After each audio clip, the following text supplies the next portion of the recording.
My name is Jeremy Erdheim, and I got denied entry at Hard Rock Stadium this weekend for trying to use somebody else's cane card. And my name is Christina Radford, and Jeremy, I told you, you look nothing like me, but you had to go try anyway. And this is the news. An apartment party at the University of North Texas got so rowdy that the floor caved into the apartment below it. The party then moved downstairs, but no matter how hard they tried, they could not raise the roof. University of Notre Dame announced that faculty, students, and staff will now be allowed to obtain coverage for contraceptives through their university-sponsored insurance plans, and just in time.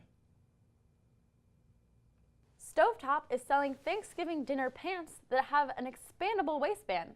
Now all I need is Thanksgiving dinner noise-canceling headphones so I don't have to listen to my creepy uncle ask me how much I weigh. 2 people were stabbed at Mall of America in Minnesota on Sunday, giving a whole new meaning to the term killer deal. And now let's send it over to our lifestyle reporter, Paul Schultz. Paul? Hi, I'm Paul, and today I'm going to give you some pro tips for going clubbing. Tip number 1, Ohana means family, and family means nobody gets left behind or forgotten.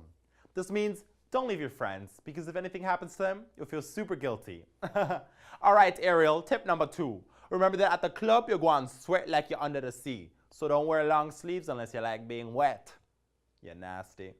For my ladies, tip number 3 is a key part of the clubbing process, conforming to the patriarchy. So impressing guys is a must. You just have to laugh at whatever a guy says.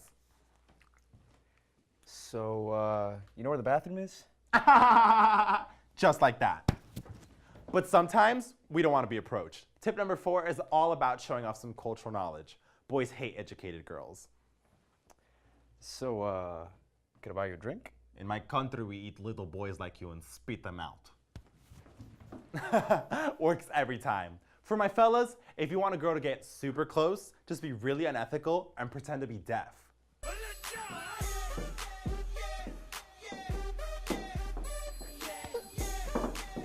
And for our final tip, if you ever feel insecure about your dance moves, just pull out this bad boy and you should be fine. Back to you guys at the desk. Thank you, Paul.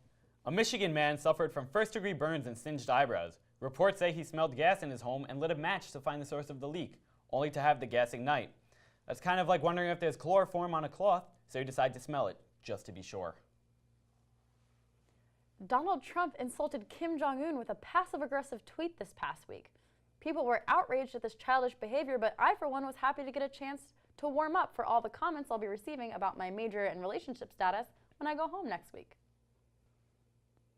Papa John's is now the official pizza of a white supremacist group known as the Daily Stormer. Furthermore, Papa John's has also just announced an employee uniform change. A game developer for Star Wars Battlefront 2 has received 7 death threats for reportedly making the game too hard.